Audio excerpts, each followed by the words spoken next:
Hi friends, welcome back. It's Cyndi Silva. I'm here with my friend Nate Guadagni. Welcome, Nate. Yeah, I'm excited to be here. Thanks so much for having me. Yeah, it's fun to have you. Yeah, I was just sharing with Nate before we hit the record button that I'm returning to hosting conversations, and this is the podcast called Metaphysical Wisdom, which may be changing its name to Energetic Wisdom. We're going to see about that. So you can feel into that with me today, Nate, and see how you feel about that name change. One of the reasons I've invited Nate to this conversation is because I really just am so inspired by your creativity, for one.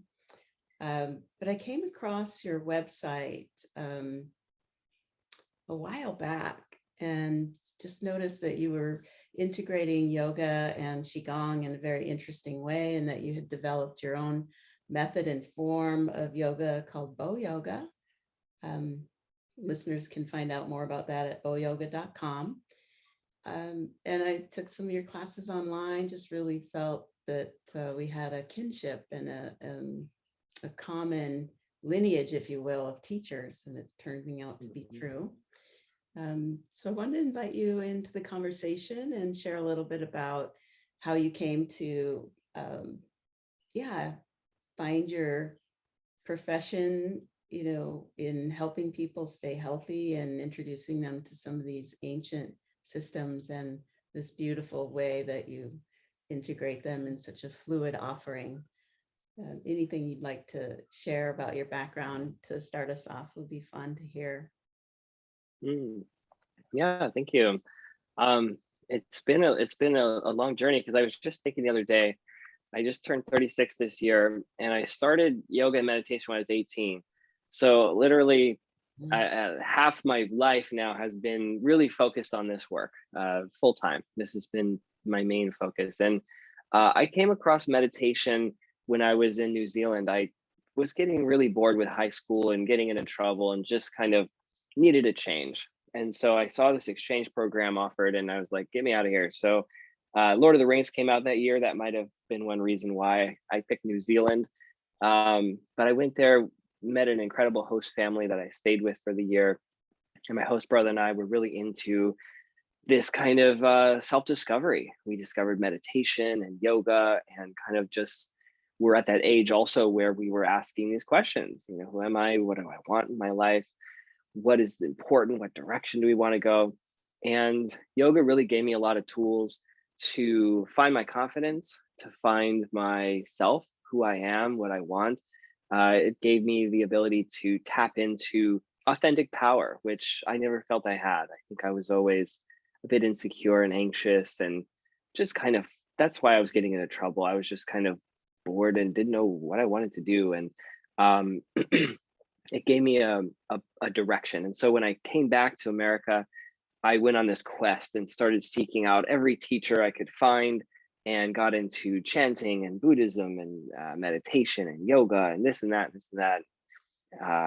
Was signed up and ready to go to Oriental Medicine School, and I was going through my prerequisites, college courses, and I found this teacher who really just blew my mind. And this mentor got me on the path in an organization called Dan Yoga. It's a Korean form of yoga, and stay with the organization for about 10 years. And the organization has its problems for sure, and its ups and downs, but I was able to discover a lot of the benefits, a lot of the power, and a lot of the potency within those training methods. They kind of were a conglomeration of Taoist yoga, Taekwondo, Indian yoga, meditation. The founder and the group were also drawing upon many sources and putting together this kind of fusion of practices and principles and philosophies.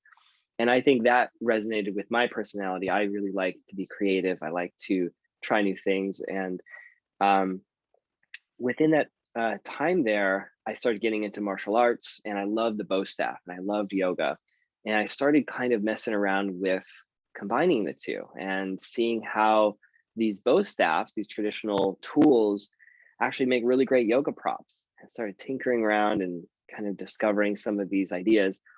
And then in 2015, I left the organization and kind of struck out on my own, kind of a second starting point, after about 10 years with the company. And Bo Yoga had come as this calling. It was like this assignment. It felt like this, like, you need to do this, you need to share this. It was this really powerful idea. And the more I shared it, the more people responded. And it's such a simple tool, but it also allows for so much creativity, the flow arts. It allows for accessibility. It felt like it was really meeting a lot of needs for what the yoga world was asking for at the time, where people were realizing it's not just for skinny, flexible people. Like, we need to include more people in yoga. We need to make this accessible. We need to reconsider some of the old ways. And it felt like this tool had a place in the world of yoga. And since then, I think also beyond the world of yoga. So that initial inspiration really carried me through. And, I started Bo Yoga, and combining qigong, yoga, these new props, these new ideas, really just developed a community and a business around it, and continue to evolve. I'm now working with fall prevention, working with seniors. I continue to have a lot of interest, and it's just really been an incredible journey. I think the constant thread, though, as you said, is, I think, what gives me purpose is that sense of service, helping people, being creative, and sharing these incredible healing arts with people. Because as much as I spend time in this world, I'm realizing that it still is a really big need right now. There's a lot of people that have never even tried this stuff, and I feel like they're missing out. And I'm always excited when somebody new comes and that light bulb goes off, and they experience the joy, the power, the energy, the confidence that I felt when I started. Beautiful. Well said. Thank you. Yeah, I could pull a thread off of all little Yeah, it was a lot. parts there, but let's see where to begin. Well, I too am noticing, as I introduce the staff to my classes, the excitement, the curiosity, the playfulness, and the flow, the synchronicity. There's just a lot. I sort of, went in this direction to see, is this something I want to integrate and get more serious about bringing to this community that I've created around qigong and yoga. So I put it out there, reached out, help people get a hold of their own bow staff, purchased a bundle of them at the club that I work at, and people love them. I mean, it's just been a beautiful thing to watch and inspiring for me, because I'm an integrator and I love synthesis and I like the diversity. So when I teach this bow staff, bringing this into the field, so to speak, has just brought a whole nother palette of color to possibility of how I want to blend. And I'm very excited about it. And I'm excited about participating in your teacher training coming up. We can talk a little bit more about that. But before I forget and leave this thread that's here wanting to be attended to, one of the main things is, I'm a lot older than you, and I've been doing yoga for over 25 years. And as I'm noticing, I still like to do a good hearty practice, but it's helpful to have this prop, this bow staff, that I can still do a good practice, but I have this support that takes some of the weight bearing off my knees or hips or whatever it is. So I think as we grow and mature with the practice, if we're tuned into our body, we realize we don't want to push ourselves as far. And this tool, among all the others, the blocks and straps and so forth, is just really right in alignment with the timing for me. And a lot of my students are my age and older, so it's been fun to give people this extra confidence with this Yeah. And That's right. And it's interesting because, like you said, I also feel the same way, that like my practices and what I teach sometimes are different. Sometimes I personally might want a really vigorous class. And then when I'm teaching somebody, they might be needing something very gentle, very relaxing. And it's interesting because I've always felt drawn to teaching, working with people older than me. My students have always been like my parents' age, my grandparents' age. And I think part of it is just because we're interested in the same things. I think I'm more interested in the bigger questions, why are we doing this? Like, can I, make my body last 100, 120 years? Can I just feel good in my body? I haven't really been, although I like the more acrobatic stuff that you see maybe young guys are into, the handstands and the real flashy stuff. I may do those on my own, but I don't really enjoy teaching them at all. And I don't really think they're that useful. You can go to gymnastics and do that. And the bow staff, although it has all these potentials, because maybe I'll show your audience what it looks like. So the bow staff is originally, a stick of wood, right? And what I've developed, what I found is by using this more like flexible material, and it's padded and it has traction on the ends, it allows for balance, like you said. So maybe you're taking some weight off of your joints in a half moon pose or warrior 3 or a tree pose. Maybe you're using it for alignment. You can kind of press it against your body and kind of tune into the parts of your body that can connect to it. But also you can use it to challenge yourself too. Like, it can be used to actually take your body into ranges of motion you wouldn't be able to get to otherwise. So that's kind of fun too. It's like a carpenter has a saw and a hammer and a screwdriver. And the more tools you have as a teacher or a student, the more interesting things you can create. And so, yes, we've got the blocks, the straps, the chairs, the blankets, the bolsters. And, I've always felt like the staff really just belongs in the prop family. It's kind of like this cousin or something, and in fact, there is a precedent. When I first discovered how much I loved using the bow staff in yoga, I started looking around. I couldn't find very much, but eventually I started seeing other people using them. Iyengar would use, wooden ones, and he was more interested in alignment and, making your body in these perfect angular geometric shapes, which I don't necessarily agree with. I think alignment's important, but there's certainly, I think, form following function rather than the other way around, which I think it's easy to get into when you obsess over alignment a little much. And I've seen other teachers kind of using their own props and sticks and staff. So I feel like there's kind of a staff revolution starting to happen. I think people are still discovering it.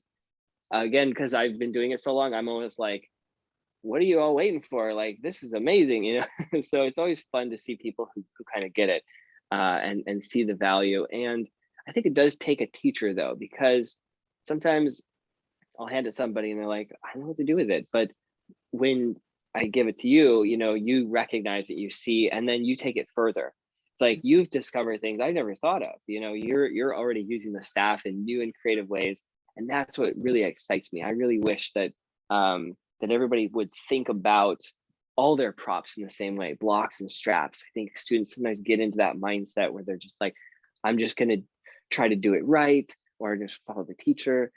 And there's certainly some value in that.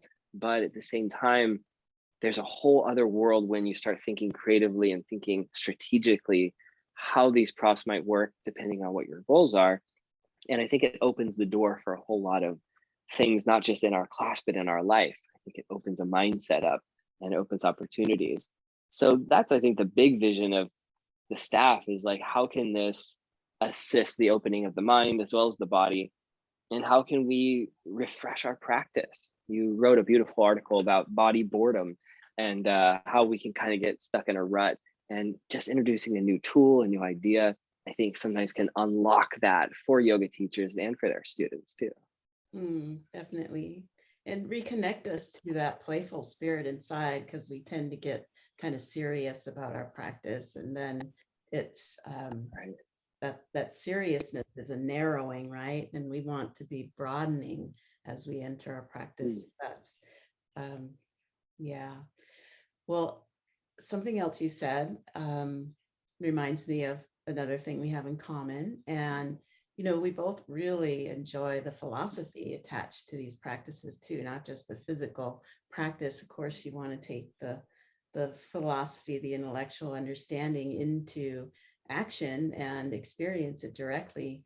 But if we're just going into experience and not having the philosophical understanding or the understanding from the traditional ways of how they came to realize the benefits of these practice, then it's not the whole package in my mind. And so when COVID hit,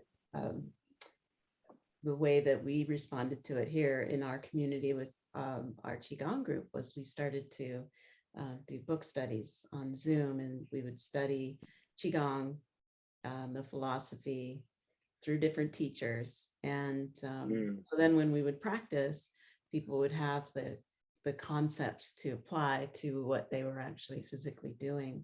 And that really broadened the knowledge and the appreciation for what we were engaging with. And I really recognize that in you, Nate, when I've listened to you, in your writing, as well as your classes, as you teach, you integrate the philosophy, you explain, you take time in the beginning and throughout the class as you cue different poses. You're always pointing to where we could possibly take a clear look at how is this posture affecting an internal organ, for example, versus just the surface level. So I appreciate that. I recognize that we both have that in common. And I see how your students really respond to that. And the questions that they come up with are very educated questions, very intelligent questions. And I know that comes from your dedication as a teacher to help people understand beyond just an exercise, but they're entering a field of knowledge and that's connected to a lineage that's getting carried on through your students. Yeah, it's a beautiful way of putting it. The field of knowledge. It's true. It's and I think for me, I've had a really broad exposure to many teachers, and I think that's really what's so different about the past generations. As teachers, we're very hyper local. For thousands of years, you had the person in your village or the person in your region, and you didn't really have the ability to go on YouTube and listen to Sadhguru and Eckhart Tolle and teachings of the Buddha and all in the same afternoon. We just had one teacher or maybe one philosophy, and probably the majority of people around you all believe the same thing. And so there's a lot of value in that lineage and in the power and the endurance, the legacy, the history. And the reason why some things get carried on are because they're valuable. And at the same time, we live in a very different world, and we have very different needs in some senses. And we have a lot of options. And so it's interesting when you talk about that balance of, okay, well, how much of the history in the past is important to bring to the present, and how much of our current understanding and the new things we can bring in with science and neuroscience and physics, metaphysics, that we can now apply and look through a microscope and a telescope at the same thing and see it from a different point of view. That's really exciting to me too. And I think within the yoga world, the qigong world, any really area of practice, you have somewhat of these left wing and right wing dynamics as well. There's those that are the fundamentalists who say, it must be done the way it's always been done. Don't screw with it. Don't mess it up. Don't touch it. It was perfect. And, just memorize and do it right. And then you've got kind of that left wing progressive, like, throw out the old ways. Let's make it all new and, forget about that. And obviously there's always going to be those two sides, just like in everything. We've got these two forces working together. And it's a beautiful thing. It's a wonderful thing to have people who feel drawn to this and people who feel drawn to that, and each person knowing who they are and where they are and benefiting from both. Um, I think that's really exciting. I have a lot of respect for the past, for the teachers, the lineages, and I also have an inability to just stick to those. I cannot just teach vinyasa flow. I cannot just teach Ashtanga primary. I cannot just teach the things that I've learned. I cannot. It's just not in me.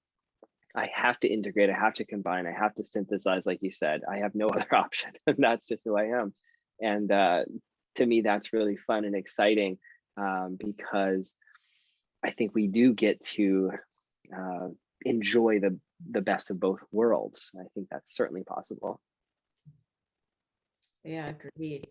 I noticed that about us, those of us that are integrators, and I think we're in the age of synthesis, to be honest, that you see a lot of cross-pollination in fields, in emerging new fields coming out of that, which is beautiful. And I also notice a trend that those of us that are synthesizers that can't, that we're not traditional, even though we've learned traditions and we respect them, we transcend and include them. We don't transcend and reject them. We transcend the limitation of a narrow sort of way of doing things. And the connection to me seems to be sensitivity. When we're sensitive, we're open and we're taking in a lot of information. We can't exclude pieces of information that are valuable, that can bring asset and value to the original thread, if you will. It's like we weave in these nuances that we're tracking through our sensitivity intuitively. Also, just being in a group with other individuals, we're picking up on those energies as well and what's needed in the moment. So we might have a plan for a class and try to execute on that, but we notice midway through we're doing something completely different. And I feel that we're being guided by the group intelligence, right? That whatever that group field is around us is drawing out of us, through us, that next piece of information that we have access to through our sensitivity, that's going to create more flow for the entire group. That's the whole idea, is to tune into the energy and use the tools at our disposal in a unique combination and sequence that moves any stuck energy back into flow. It's essentially sort of what I've witnessed in what gets done through me as a teacher. And I'm recognizing that in you and wondering if you have awareness of that, or in agreement or disagreement, whatever you'd like to share. Yeah, I know exactly what you mean. That's so true. It's I think all teachers probably sense that to some degree. And I think that's really important to learn how to trust. And I think you're right about the sensitivity. That's the first step, is like sensing it. And I think we probably all get those instincts. We kind of get those little impulses. And then the second thing is to trust it, to have the courage or have the confidence to go with it, and to start to close that loop, because I think that it strengthens the more we do that. And that's a beautiful thing about being in an intentional space and being a teacher, to have that opportunity to become a conduit. I think you and I probably have both experienced that amazing feeling where you kind of disappear as a teacher. It's like you're not speaking your words anymore from your stores of knowledge. You're channeling a message that is being received by the people there, and there's a beautiful feeling of integration and connection, where as a teacher we get to just enter that allowing state, to be a channel for whatever it is, the message, the philosophy, the idea, the concept, the tone, the warmth, the love, the energy that you project is just as potent as the information, I think, as well. And it's an incredible feeling as a teacher, because that energy, those ideas get to rush through us on the way to those that have come to class to receive whatever it is they're receiving. And as a teacher gathers a group, as you have with your beautiful group in Avila Bay, and the people that are attracted, that power, I think, becomes stronger, because the harmony, the intentions of the people who have gathered are there wanting the types of things that you're tuned into. And then they take that and they can then share that energy in their own capacity, in their own families, friends, and in their actions. It's being part of this beautiful flow.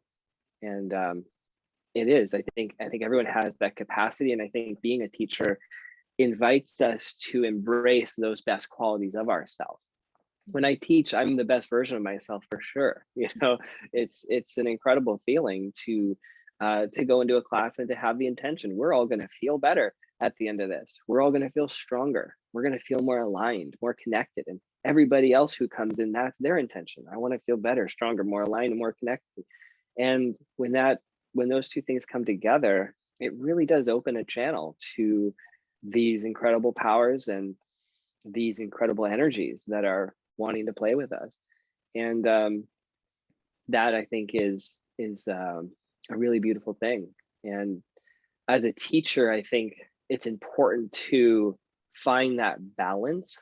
This is one of the concepts that has really been bubbling up lately, is how do we sustain ourselves? Because I think as teachers, we felt those moments of pure connection and bliss, and it's just like, I want to do this forever. I always want to feel this way. And then there are days, though, when you're like, teaching is the last thing I want to do right now. I'm so tired, or I'm so uninspired, and I don't feel like it, and blah, blah, blah, blah. So we go through those cycles. And over the years, I've kind of found perhaps a formula or a template that I've turned to and started to rely upon when I feel burned out or uninspired or overwhelmed. And I call it the 3 pillars. And more, I think that this concept applies not just to yoga or qigong or meditation teachers. I think it's to anybody in any walk of life. And these 3 pillars, and I can share a graphic that I put together perhaps later. I can integrate this or link it. But it's basically these 3, kind of like a Venn diagram of 3 interlocked circles. And we all need teachers.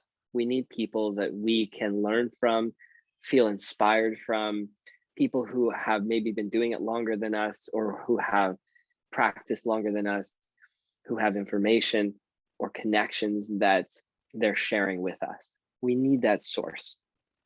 And that could be a physical person, it could be a book, it could be a digital relationship, a virtual class. Those teachers in our life are essential. And if we lose a relationship with a teacher, we will lose something essential as a teacher ourselves. We will start to lose that source of energy. We need our personal practices. We need to have time where we're not teaching, we're not learning. We are developing the initiative to do it ourselves. We are the one sitting down and meditating. We are the one initiating our own practices. We are the one writing in our journal. We absolutely need that time for personal practice and integration. And if we neglect that too long, then we will start to lose something vital. And then the last thing is teaching others. And we need an outlet. We need to share this, whether or not it's paid or it's free or it's just at a holiday party. I remember when I first started, I was so enthusiastic about the things I was learning. I was at some party and I would get people sitting down on the floor and do these like toe tapping exercises. Like, this is amazing, guys, you gotta try this. And I was just like, showing people this energy ball. Like, I couldn't help but share this. And it was so fun to share with other people. And that is essential too. And in the 18 years I've been doing this, full time, I have neglected 1, 2, and all 3 of these at one point or another. And at some points I've had 2 out of 3. And at some points I've had all 3. And whatever our profession, our teaching, our ability, whatever our passion is, I think that these three pillars, our teacher, our personal practice, and sharing it with others, create this flywheel. They create this incredible, sustainable power within us where we become inspired, we become integrated, and we become passionate about what we're sharing.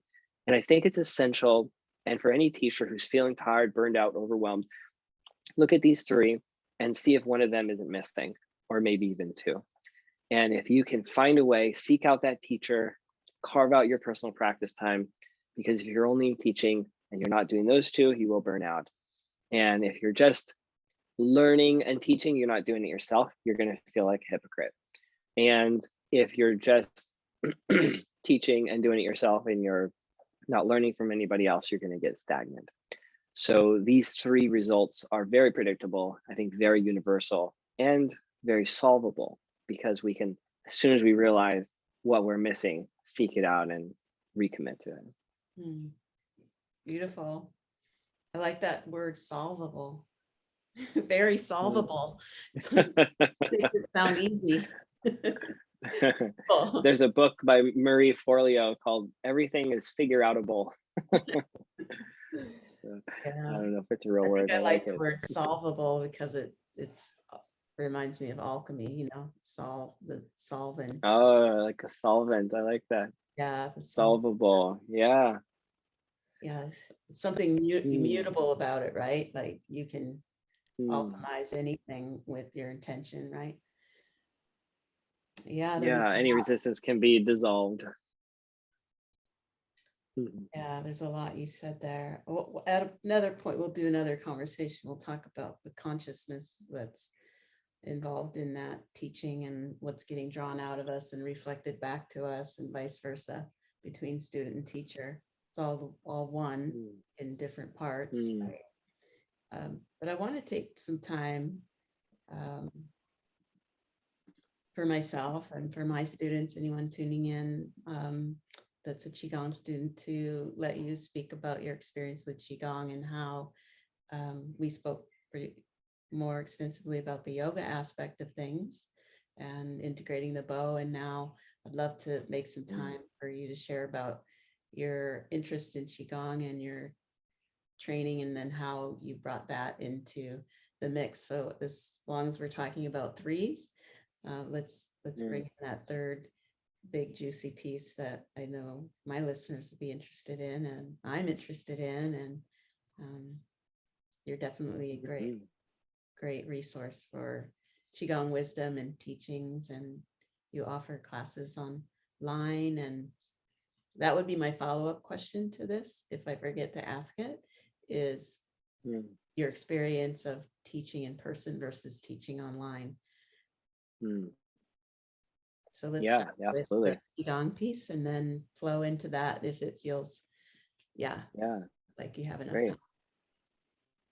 Qigong is beautiful, and it really is one of the loves of my life. I mean, it's been a practice that has I've always come back to, and it feels endless. It feels like you'll never. It's like going swimming in the ocean. Like you're never gonna see the whole ocean, but you can experience that part of the ocean, those waves, that buoyancy, that flow state, with just a small piece of it. It's so vast. You can include endless amounts of people within that flow to tune into it. It's always abundant. There's an endless stream of energy that we have access to, and qigong gives us tools to tap into it. I think it's really fun when even beginners, people who are new to qigong, can discover that endlessness and that infinite creativity that's within the essence of qi. Qigong is qi, it's vital energy. It is unrestrained. It is incredibly versatile. It is at the roots of the trees that grow. It is spinning the galaxies. It is an infinite and sustainable resource. And so the practices, the tools, the ability to open our body up to get into the feeling and the sensation, to sense and to directly interact and interface with the energy is a beautiful moment. And then ultimately to get to the point where you're no longer moving the chi, but the chi is moving you. That I think is such a beautiful feeling and so healing. I have felt for myself and seen in my students this panacea that is available to us, because when we tap into our energetic body, the part of us that is energy, and we allow access, we allow the energy to flow, and we give and we trust and we give control of our body to that energy, it moves in ways that are healing, that we have no idea what is happening. We could not diagnose, we could not find a prognosis, we couldn't find or figure out what is happening. But when you get into that flow state and you feel, my spine likes to rotate this way, my shoulders like to move that way, I feel the power returning to my legs, I feel a release and an opening in my heart, I feel my problems melting away from my mind. There are tangible and palpable sensations of healing. And as people do this more and more often, I've seen physical ailments disappear, emotional blockages reawaken and open. All manner of who we are, I think we can find balance and healing through the practices of qigong. And it's a really fun thing to start out and to kind of learn the forms. However, I really encourage students to think of qigong forms like learning a language, where you go to a teacher, and if you want to learn French, you learn the sounds and you learn the word for this and the word for that, and you learn the verbs, and you can learn how to put together your self-expression into this language. And there's a point though where you no longer just copy and repeat the words that you've learned. You wouldn't want to go to France and then just like read out of a textbook. You want to go to a cafe and talk about politics with your friend. You want to ask questions. You want to be able to tell a joke, to articulate your own thoughts and ideas with this new language. And I think that's really what the potential of qigong has, where even beginners, even intermediate people without a lot of experience can get to the point where they can express themselves through the language of qigong. And the satisfaction, the joy, and the potential for healing, I think, is exponentially larger than what you're going to get by copying and trying to perfect certain forms. And that limitless capacity for creativity, for healing, for the sense of guidance that comes when you tap into that state, I think is a really beautiful part of qigong. And it's really baked into it because it's less strict. You don't necessarily have to go through these particular forms. I think qigong has this creativity baked into it. It has this flow state baked into it. And I think that that invitation and the potential for what can happen when people accept that invitation is truly limitless. Yeah, well said.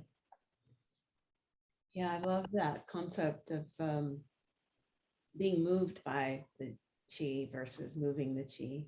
And yeah, because at first we do, when we're learning the forms, we're in our logical mind trying to get the neurology wired into the body, right? But once it's there and the momentum is effortless, right? We're not thinking about it anymore. It's just getting done.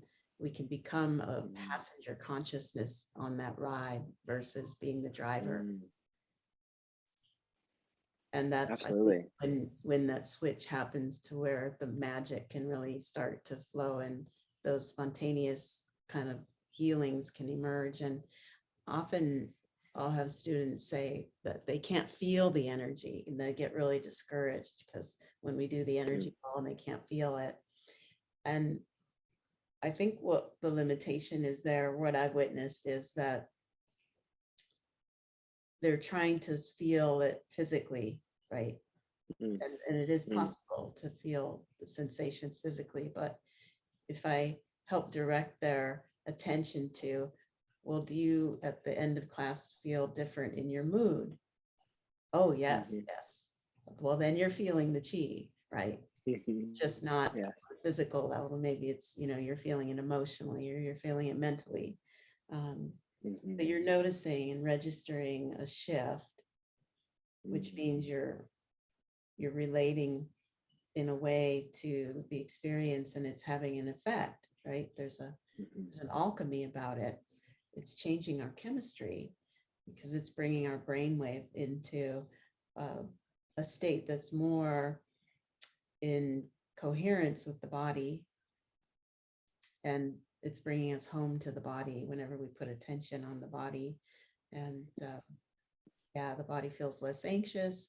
It can go into Mhm. away from fight or flight into tend and befriend, and the Mhm. system turns over into, just like when we sleep at night, um, our healing capacity increases because the activity of the Mhm. brain isn't imposing extra information on the body to digest. So this Mhm. is what I feel like I'm noticing in myself and in students that are consistent in their practice, is that they're still able to go to beta frequency in the brain when needed to get tasks done and manage their Right. lives, but they're living more in that alpha state, Mm. which of course is Yeah. um, more of an open doorway towards the subconscious, where some of these creative inspirations are. What I believe what's Mm. happening, in the revolution that we're experiencing in our world, there's an opening between the logical aspect, the left brain, and the right brain, the spatial, and this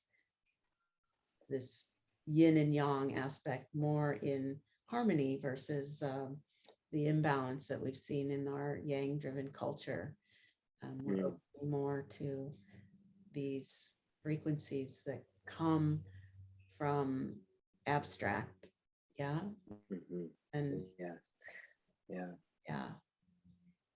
Absolutely. I think you're tapping into a really important point, and how qigong can be applicable, right? Because it's nice when you can, feel this way in your class, but even nicer when you can feel those skills and strategies making your life also better, making yourself more receptive, able to tune in.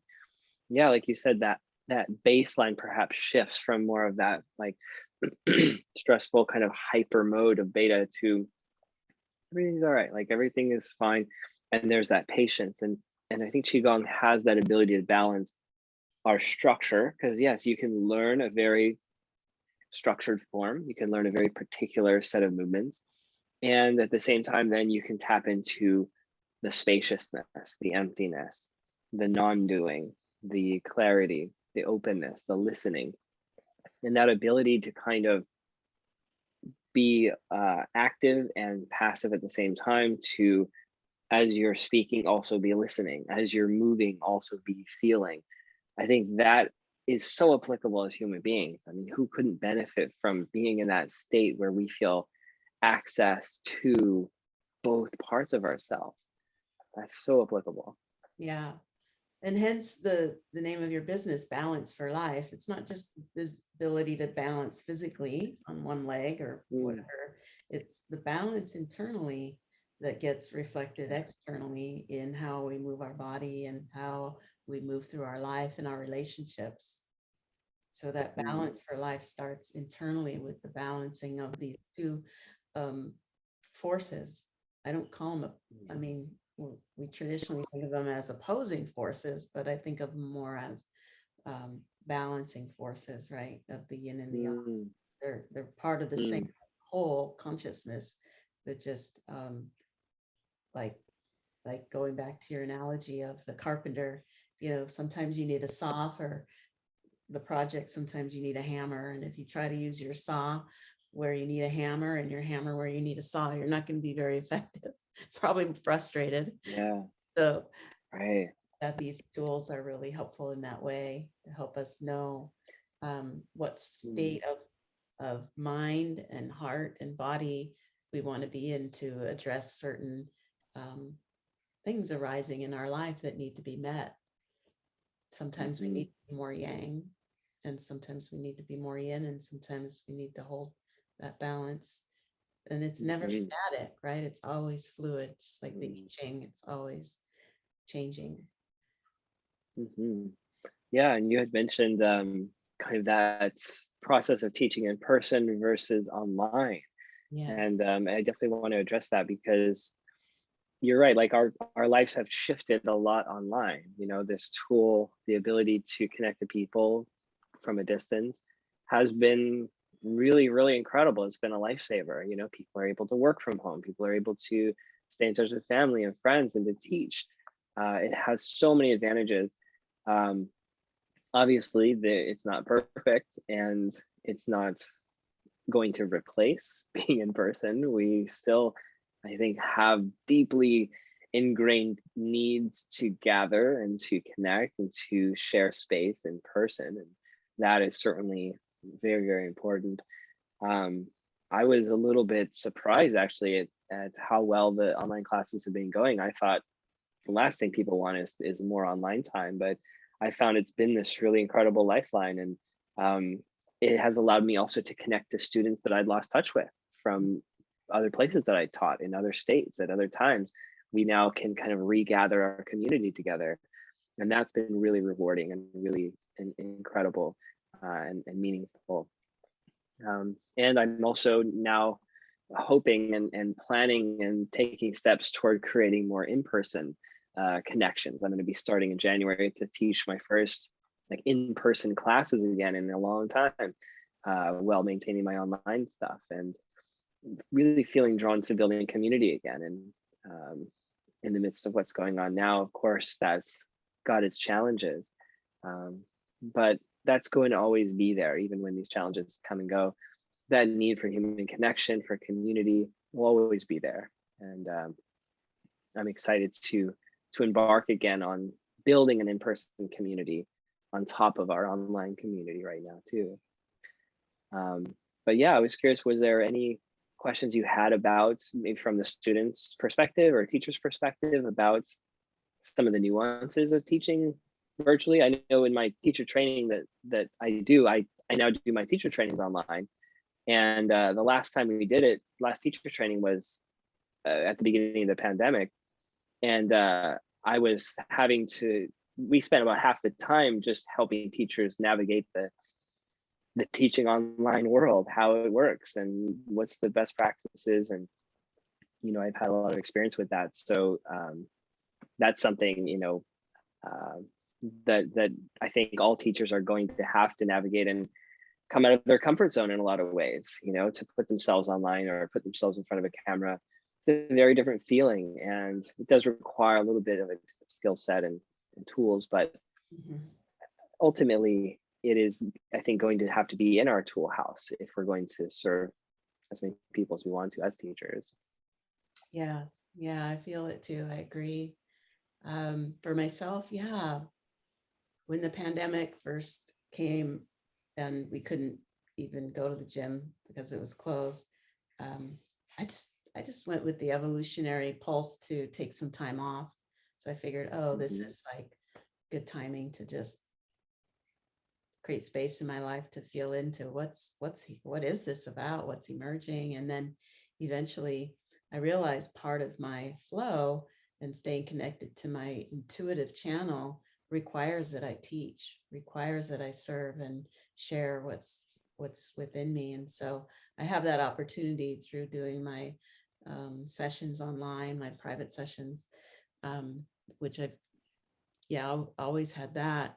But then, yeah, when I had to set up my home and space in my home to let people in sort of virtually, and I found myself being like, set director, hair, makeup. I know you didn't have that part, but music, choreography. I mean, Lighting. just lighting. I was so overwhelmed, but in this really fun, creative way of trial and error. I didn't get it right, Mm-hmm. initially, had some technical stuff, but over time it really came together and became this production, right? And Mm-hmm.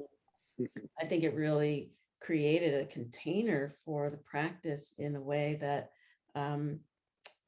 yeah, just, and then being able to record it and have it available for people who couldn't be there in person. And just now this class where these sequences come through spontaneously, I have a record of, right?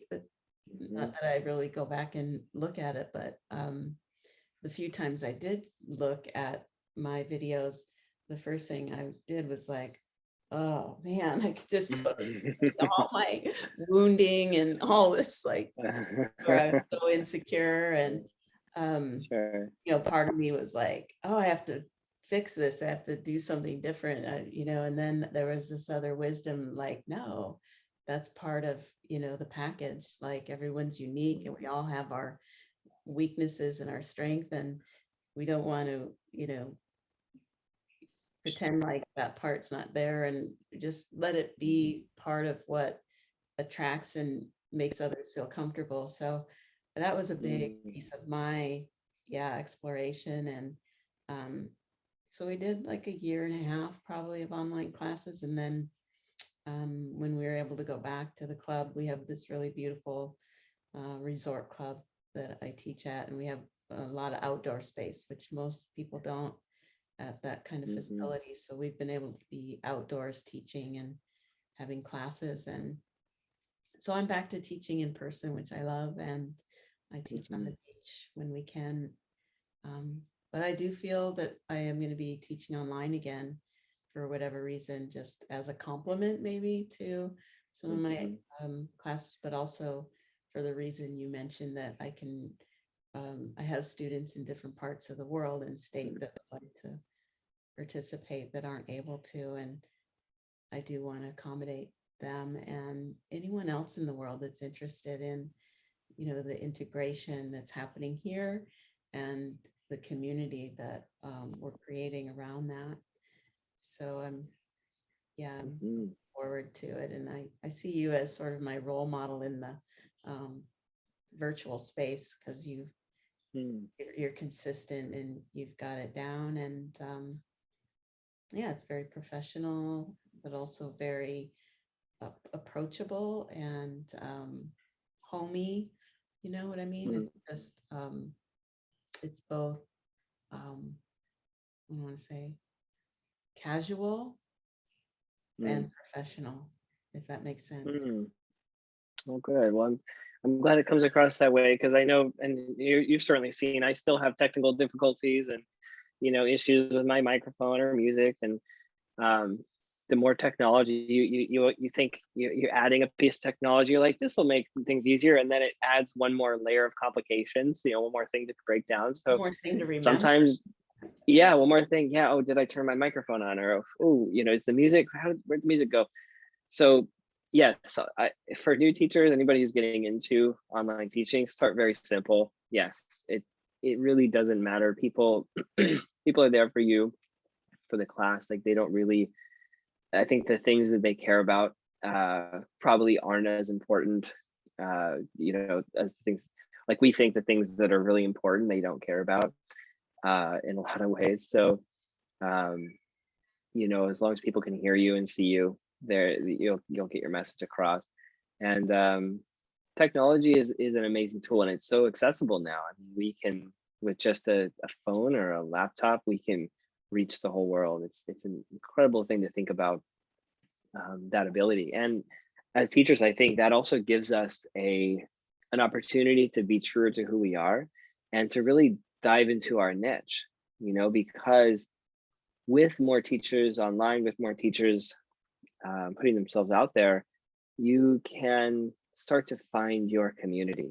Maybe you really like working with people who have arthritis. Maybe you really like working with people of a certain age group.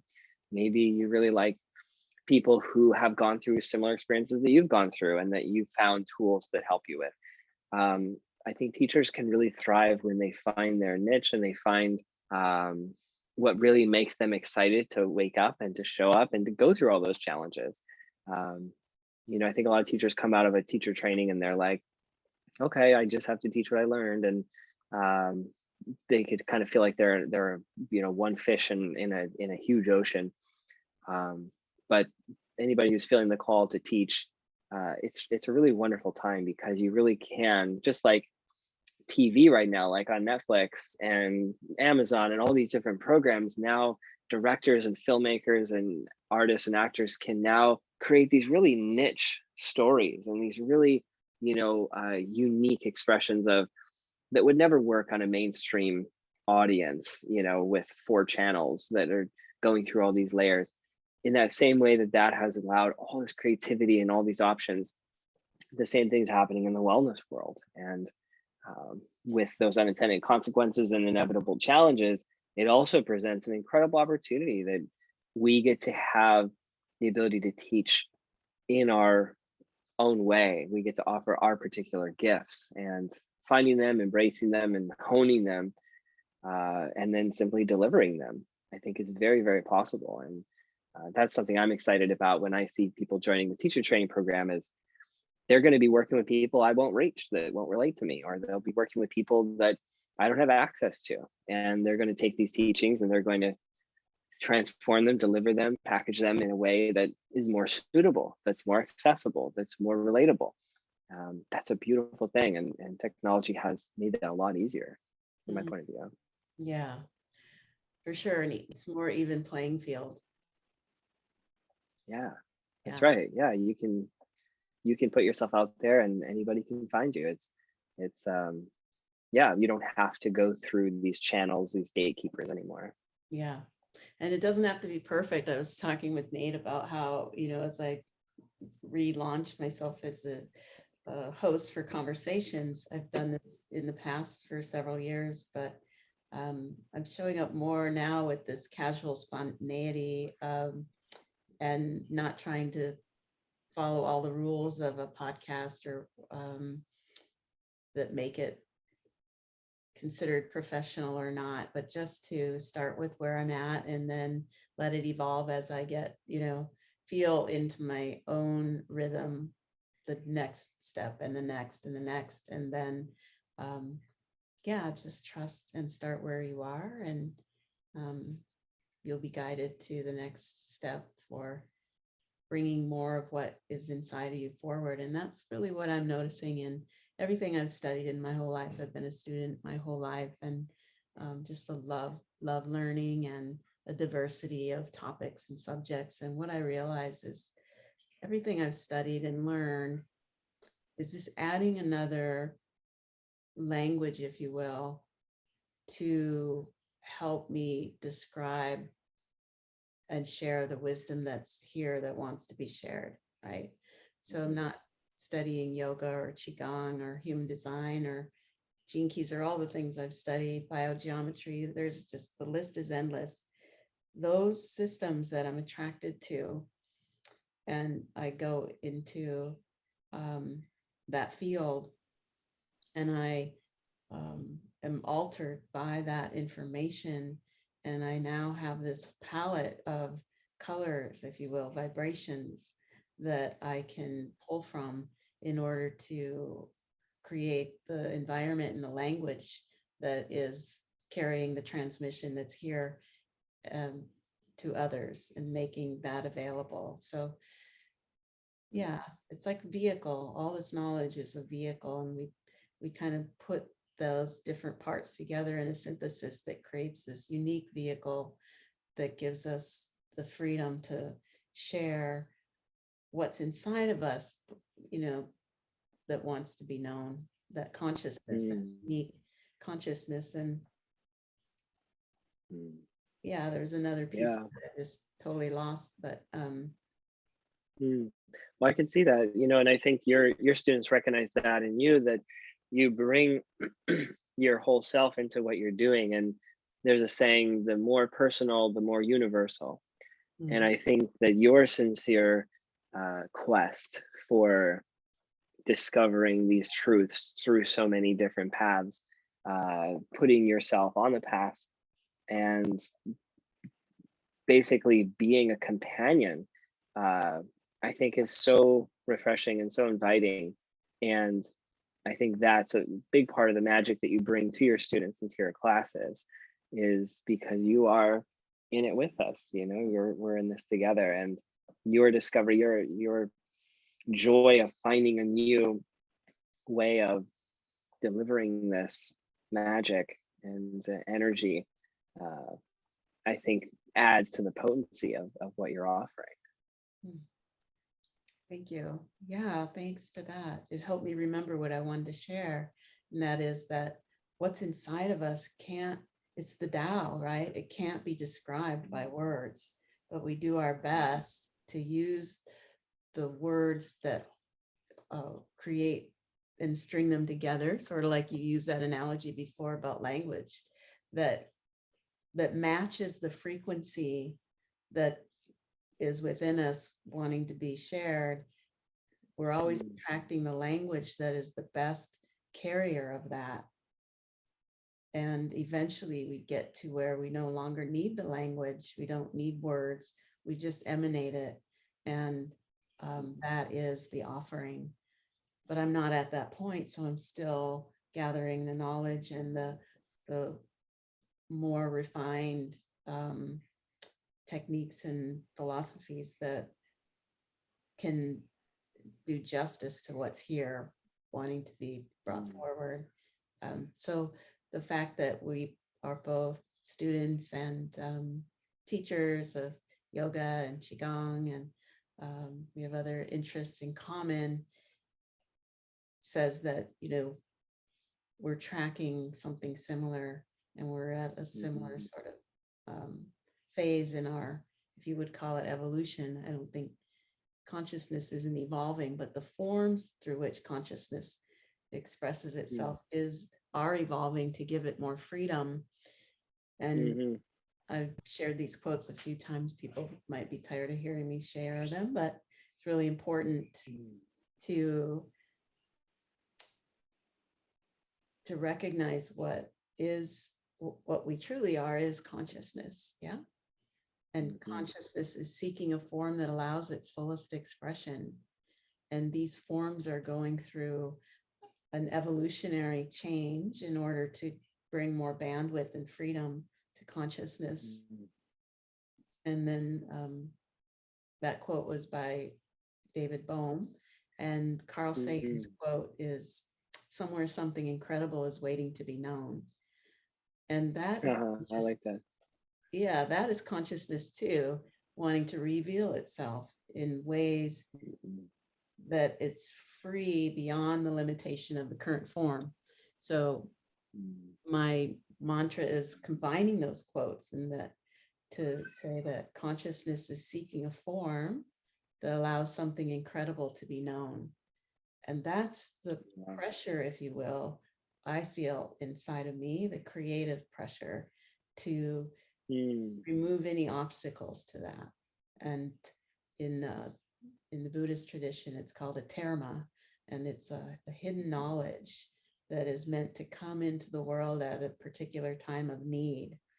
And I feel like there's termas that are wanting to come through and be known at this time, that are bringing those solvable answers. And I don't think it's a single individual that's going to bring the terma of our time forward, but a group of individuals. Yeah. And that's called a terton.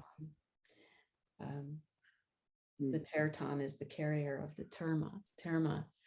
So I feel like you're one of those individuals and walking the planet, giving consciousness more and more bandwidth to reveal itself and to recognize itself in everything as itself. That's beautiful. I think so. I think that there's anybody listening to this is likely being called as well. I think that we come together and we are seeking out, and we are finding those who are kind of heading in the same direction.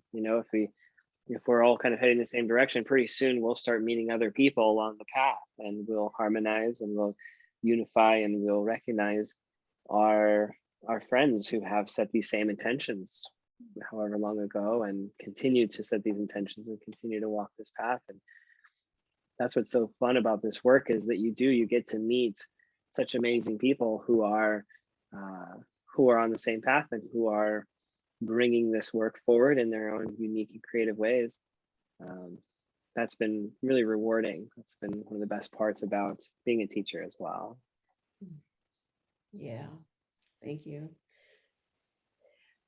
Mm, So yeah, I just want to say this is it's December 22nd, and you're gonna have your first baby's first Christmas in a few days. So I'm very excited for you, your family. mhm.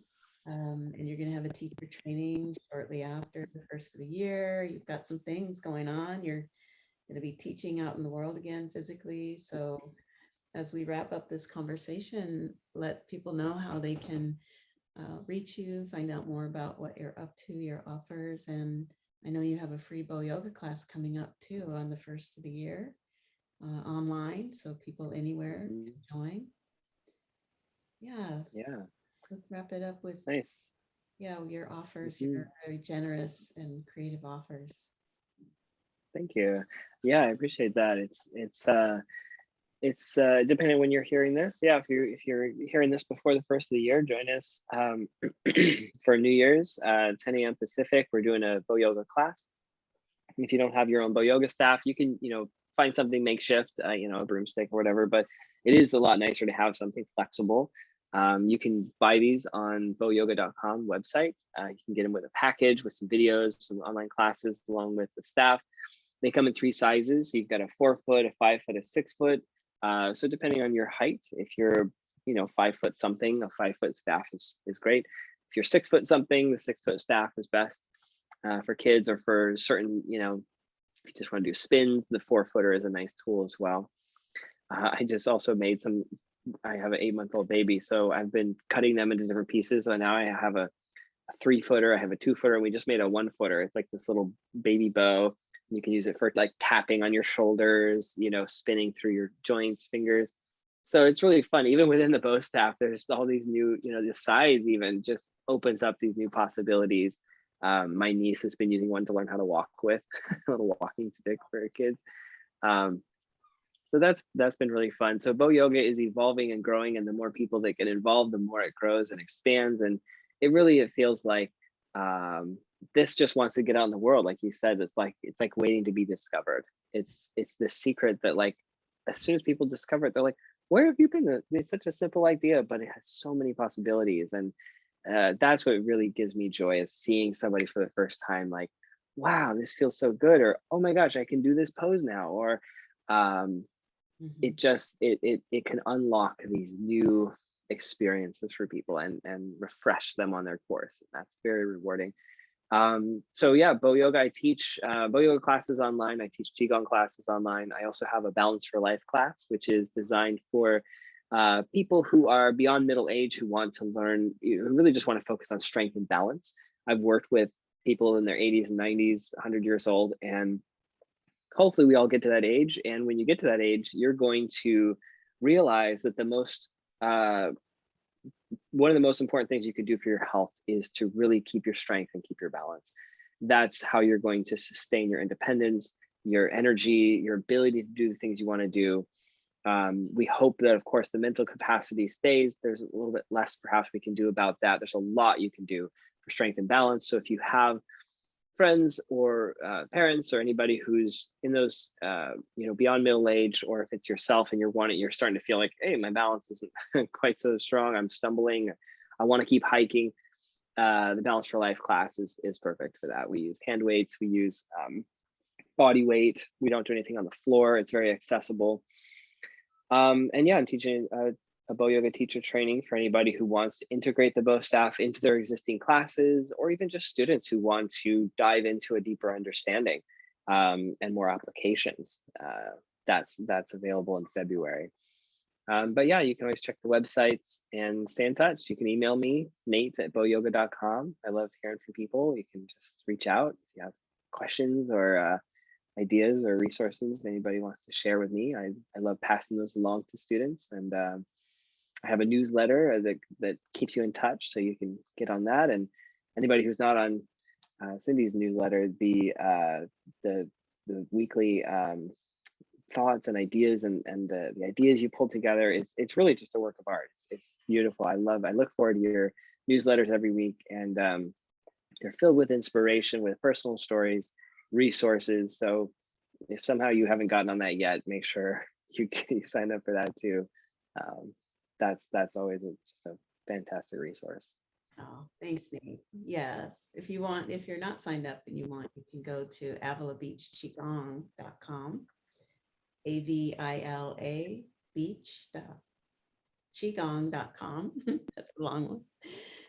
Yeah, I'd love to have as many people that want to be inspired by all that we're offering. I just see more and more communal exchanges happening between us, and I'm hoping to have Nate come to Avila Beach and teach a little yoga class or some qigong on the beach. Yeah.